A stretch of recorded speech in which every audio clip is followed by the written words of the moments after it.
let anybody tell you anything different based on how you look externally, it's foolish and it's limiting. Trin-i-Tee 5-7 wasn't just another gospel group. They took the world by storm with their edgy, modern take on faith until something tore them apart. Even their name came straight from the Bible, from 1 John 5:7, which talks about three becoming one to bear witness of Christ. They were about to bring the gospel with serious street appeal.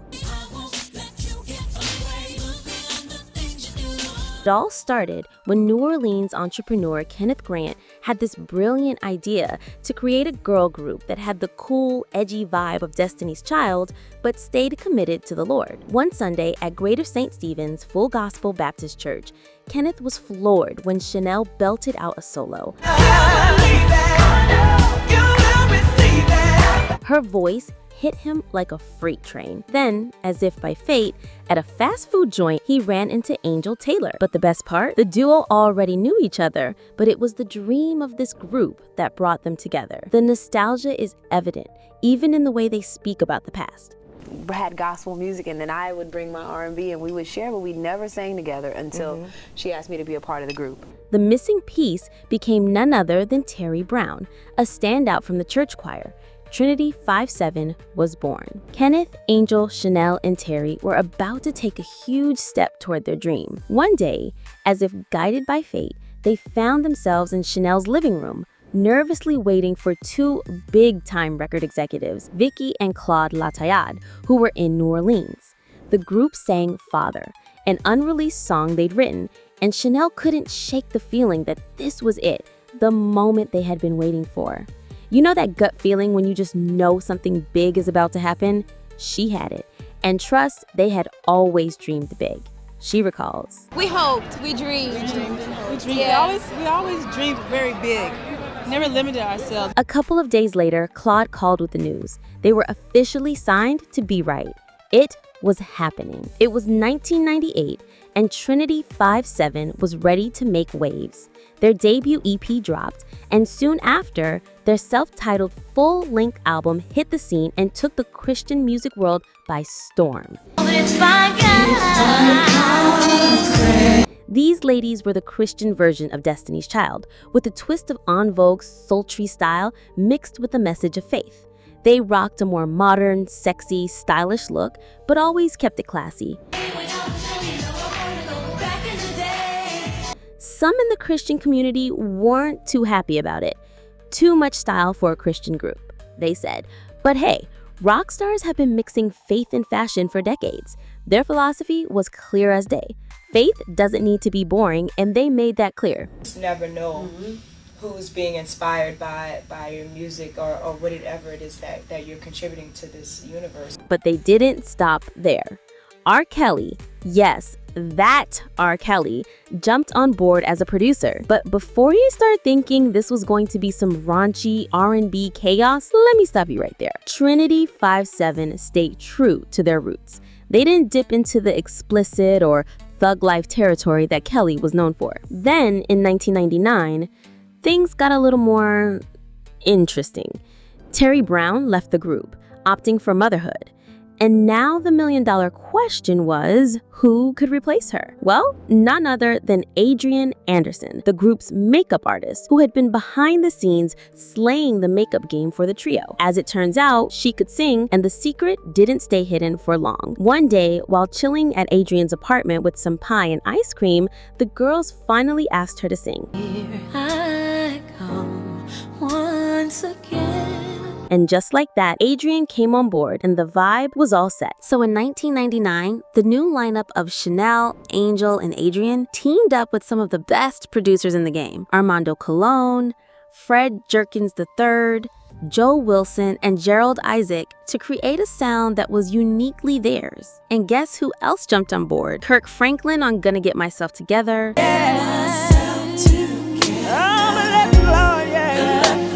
Tremaine Hawkins on the iconic Highway, and Crystal Lewis on I Promise You. It was a gospel powerhouse. Spiritual Love dropped on December 28, 1999, and it was their breakthrough moment. The album peaked at number 5 on the Billboard Top Christian Albums chart and took the number 1 spot on the Gospel Albums chart in early 2000. The song My Body is the Lord. The second single from the album, hit number 35 on the Billboard Adult R&B Songs chart. Now, you'd think the track's positive message about self-respect and love would be a hit, right? Wrong. That song got serious backlash. Some folks were quick to criticize it, calling it too sensual, too sexy for a gospel group. And the members were quick to call out the flaws in the logic. God created everything beautiful. Right.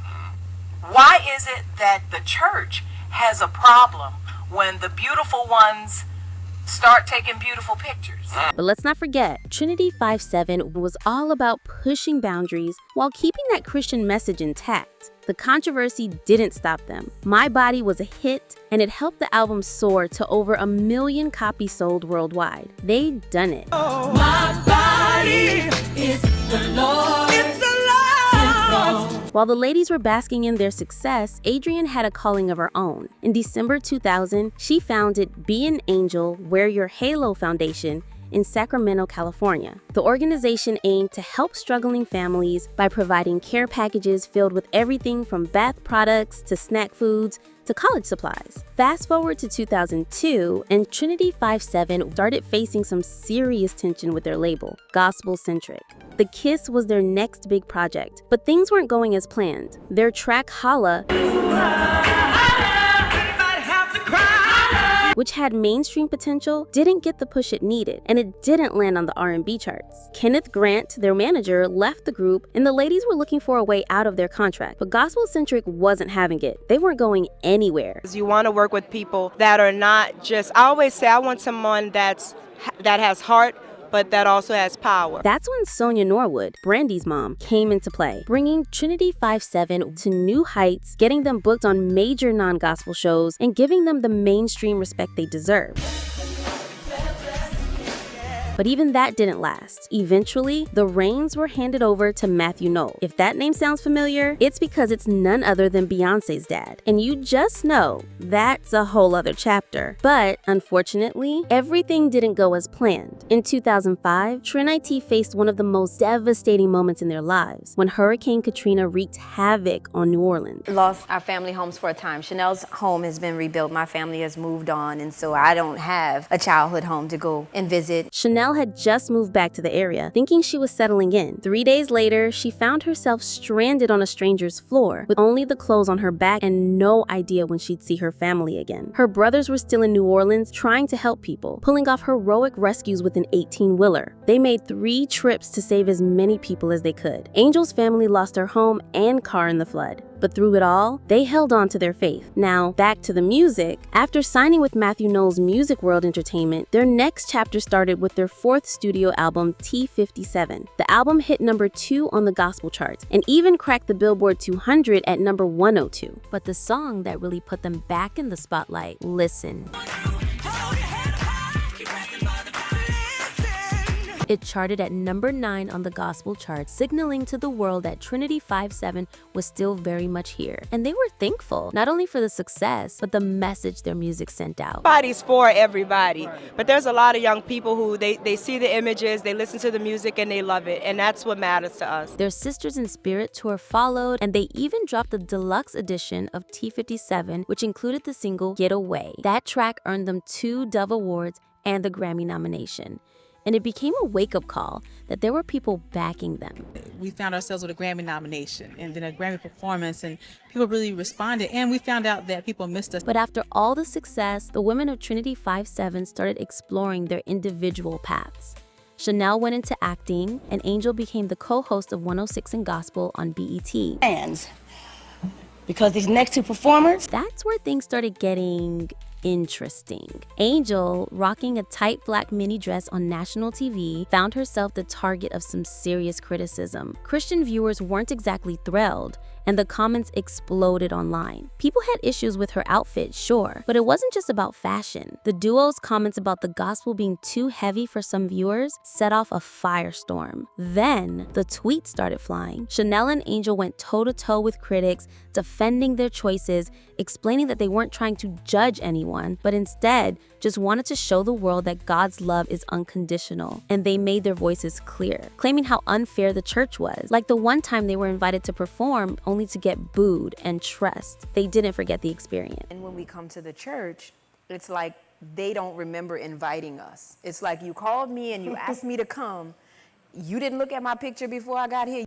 But still, they kept going forward. However, by October 2010, Adrienne Anderson was out, making her exit from the group to launch her own beauty line, Halo 2 Beauty. Together, and Adrienne has gone on to pursue her her makeup line, which is something that she's always really wanted to do. So we're happy for her. That left Haynes and Taylor to continue Trin-i-Tee 5'7" as a duo. And they weren't slowing down. In February 2011, they dropped Over and Over, a track featuring PJ Morton that hit number 2 on the Hot Gospel Songs chart. But that was just the beginning. By May 31st, 2011, their 6th studio album, Angel and Chanel, hit the shelves, and boy, did it shake things up. And if we're being honest, they were pretty excited about it, as you can see. Us, it's like, it really is. It's the two of us, and we get to express ourselves musically. The album shot up to number 20 on Billboard's Top 200 chart and hit number 1 on the Gospel Albums chart. The duo had officially leveled up. Then came Heaven Hear My Heart, the second single rolling out in May, climbing all the way to number 10 on the Gospel Digital Song Sales chart. Not to mention Bring Your Praise that followed in October, peaking at number 28. Things were looking pretty good, but the story was far from over. By 2013, the group shocked everyone by releasing Trin-i-Tee 5'7" Hits, their second greatest hits album, and announcing that they were splitting to go solo. That's right, the gang was breaking up. Because if there's one thing about this group, it's the fact that they refuse to limit themselves to what people think about them. Everyone tries to put you in a box. Right. They love to do that, but I refuse to allow people to do that. Chanel kicked things off with her first solo single, Believe. And bam, it hit number 19 on the Hot Gospel Songs chart. Meanwhile, Taylor wasn't far behind, releasing Weak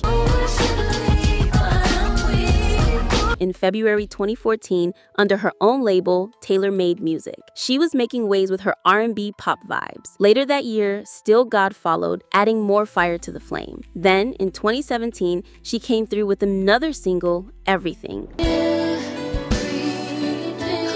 Chanel wasn't slacking either. First and foremost, in 2013, Haynes wasn't just focused on music. She married Gregory Schwartz, and by February 18, 2018, they welcomed their first child, Alexander Von Schwartz. In July 2014, she dropped her debut solo album, Trin-i-Tee 5'7", according to Chanel, under her own label, Obsidian Records. The album peaked at number 25 on the Top Gospel Albums chart, and the single Repay did well too. See, I am forever indebted to you. Hitting number 26 on the Gospel Airplay chart. In 2018, Chanel came back with an 8-song EP titled Back Again, followed by a 2020 compilation album, Story of My Life, which featured unreleased songs from her earlier projects. By June 2022, she was back on stage with Gimme Shelter at the Rolling Stones.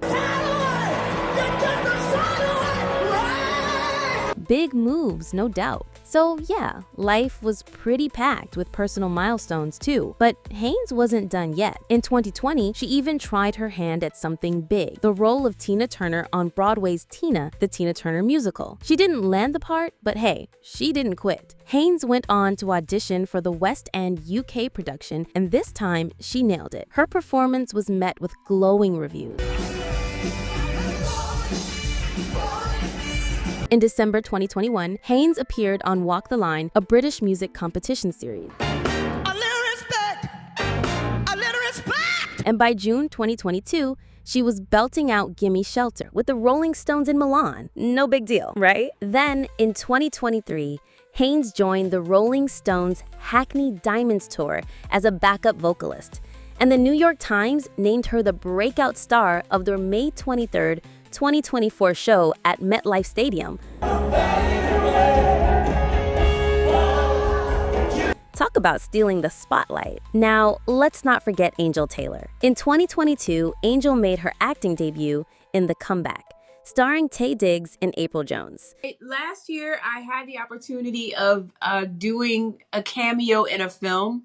In a recent interview, she claimed that more solo music was on the way, including the following. My EP will be out, and then the album will be out by the end of the year. Fans of her work from Trin-i-Tee 5'7" were buzzing with excitement, and Angel was ready to give them even more. But as their fame soared, so did the tension. The group's personal struggles, dramatic departures, and career-changing moments would leave you speechless. Is Trin-i-Tee 5'7" truly done? Or could there be more to this story than meets the eye?